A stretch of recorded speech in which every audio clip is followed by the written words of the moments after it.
That acceptance back home was obviously really important for you. You know, I'd toyed for many years with the idea 6 months here, 6 months there, that sort of thing.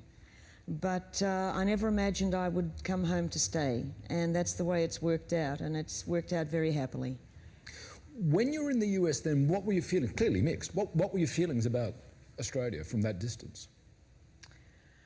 Well, you know, I am a sixth generation Australian, and I was born and raised here and spent the first 24 and a half years of my life here. So there was always a very, very strong attachment. But I did feel a tremendous amount of rejection. Rejection's a strong word. Yes. That rejection you felt, you sensed. Not from the Australian people. Not from the Australian people, but certainly from the Australian press. When you became an American citizen, and now you're a dual citizen because you can be, was that part of it? It was more, I think, the decision to become an American citizen was very much triggered by my parents and Auntie Nell all dying within 6 months. And so I thought, because I'd always thought, you know, one day I'll go back and spend a lot of time there, and a big reason for going back was now gone. And I felt that maybe my ties were broken with Australia, but they weren't. I continued to come back here. And also I'm very Australian in a lot of my ways. Like what? I have a value system, I think, which was shaped by my years in Australia. And those values are about?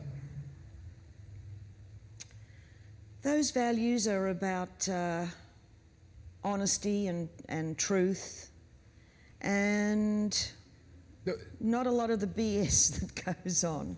As a schoolgirl, you had an out-of-body experience. Yes. And you've had a very long interest in hypnosis and actually practiced it. Yes, I went back to school and got my degree as a clinical hypnotherapist at the age of 60.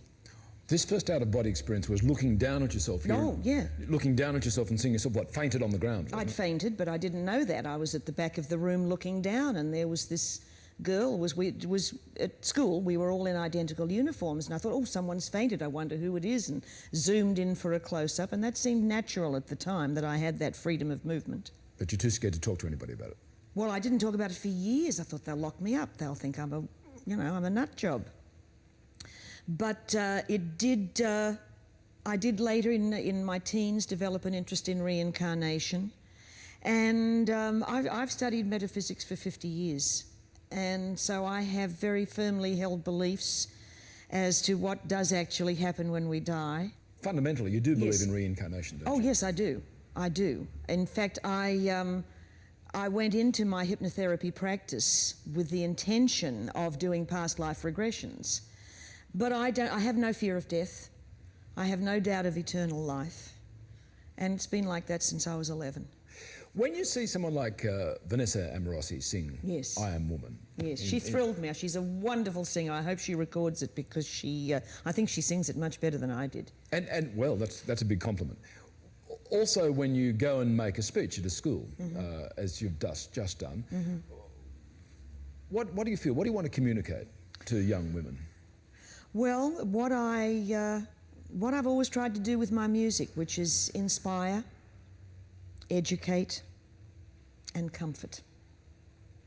I think those are the three things that any artist should be trying to impart. And I should ask, which is the most important of those three? Which is the most important of those three? Well, it depends on the individual, because some people may be more in need of comfort at one particular moment, or other times they may be more in need of inspiration, and certainly we can all use education. Helen, it's been great talking to you. Thanks for coming on Talking Heads. Thank you, Peter. And that's Helen Reddy. We'll be back with another program at the same time next week. If you'd like to look at our website, we're at abc.net.au/talkingheads, and I'll see you soon.